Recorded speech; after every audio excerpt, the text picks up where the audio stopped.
So you'd never know that it's in there. But like I say, this kind of accident. Somebody dropped one of the originals and scratched the band. And I'm like, wait a minute, but, oh my God, that's clear underneath. Oh, holy moly! It has the same kind of electronic stuff that the communicator did, and nobody. That was a kind of recent discovery. So here's the a cage laser. It has a flip-up sight. Gene Roddenberry wanted a flip-up sight added to the prop. It wasn't there originally, and the prop master said, here you go, Gene. What do you think? He said, oh, you need something for aiming. Okay, so they added that on. It has 3 barrels designed to show some kind of you can make it strong, medium, or weak. The other thing that's not intuitively obvious is that it goes in and out a little bit. It telescopes, and you can see that in some of the shots. That some shots it's kind of long, and other shots it's kind of short. And nobody knew, well, which one is it?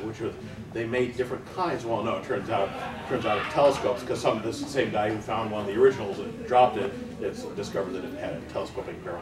So, and I think number 1, Pike's first officer, turns it in order to set it on overload. She does some kind of twisty thing. So you can one more thing. These wheels on the back are actually not present on the cage lasers. It's just plain black. But on the Where No Man Has Gone Before lasers, because they reused them, they added these things on. So this is actually not a cage laser because of the little wheel things. That makes it a Where No Man's Gone Before laser. And these little wheel things are funky gear parts from an old Remington typewriter. So if you wanted to make a real good reproduction, you'd have to go and find the proper Remington typewriter with the proper gear things that turn as you type and advance the ribbon and something.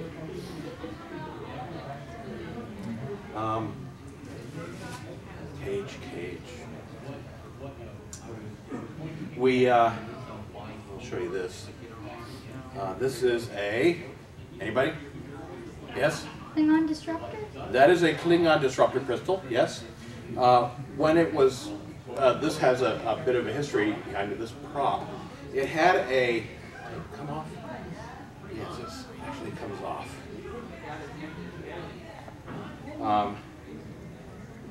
The original prop had a different nose thing on the front.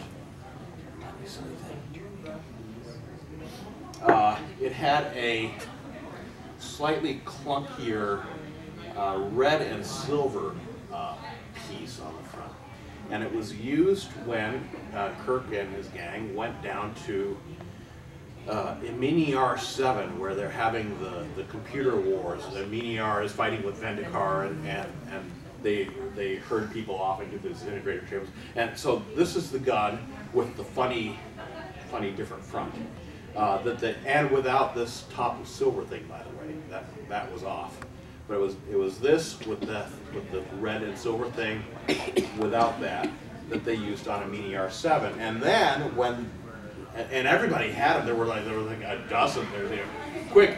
Restrain the Enterprise team, and security guards from Mini-R all run in. They all did, like 12 guys. How many says? So when they decided, well, we're never going to come back to a Mini-R7 again. We're never going to have another Mini-R7 story. What the heck are we going to do with the red and silver front? And added this thing and put on this thing and used them for the first time in, when did we first see Klingons? Anybody? Errand of Mercy. Errand of Mercy. That's when we first see the Klingon disruptors. And the little red and silver things we actually see a couple places after they got pulled off.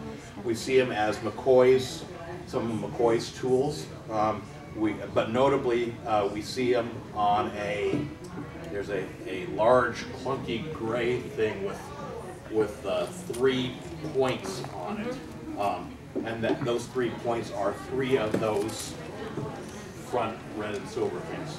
I didn't bring one of those. Sorry. But you can see the Klingon button. There's the trigger back here.